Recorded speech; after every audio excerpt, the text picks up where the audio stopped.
Hello mga kagan, meaning kalaagan, tirita sa Sipaway Island.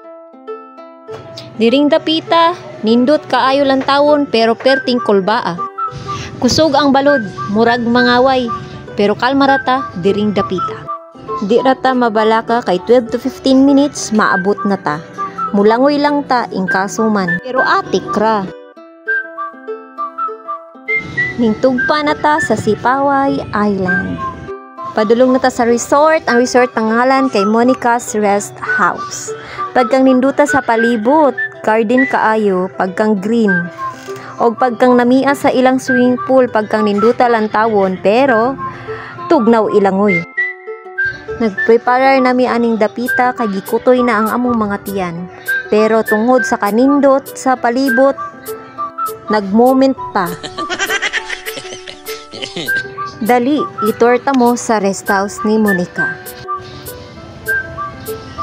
Sumaoni siya ang mga bedrooms nga available sa main house. Duha ka room, so pwede mo magtambling-tambling dira pamili.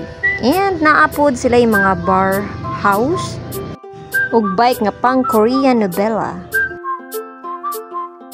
Ug sa dihang dapita ningit-ngit na ang palibot.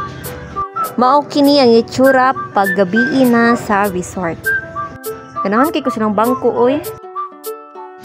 Dayon mao ni ang view pagka night swimming. Pagkang ninduta pero pagkang tugnawa mo langoy kay kandingon tang dako. So mao ni ang view pagka gabi. So pwede kang magmuni-muni. Ug sa dihang nagbuntag na wa gyud palupig oy. Gisulit maayo sa akong lola ang paglangoy-langoy sa dihang naami sa swimming poolan. Pero wa ninyo damha mga kagan, bansay nang mulangoy akong lola, bansay pa sa inyuhang mga uyab. Maura to, gihingal na. Go lola, importante nag-enjoy. So maura tong mga kagan, mamauli na mi diring dapita kay gipang kapuy na. Overnight stay mi. So sa mga gusto diha moadtog Sipaway, pwede ka mo magbisita sa Monica's Resort sa ilang Facebook page. Og diri na pud mi balik sa Kakulba. So maura to. Og nalingaw mo sa akong video, please follow and share.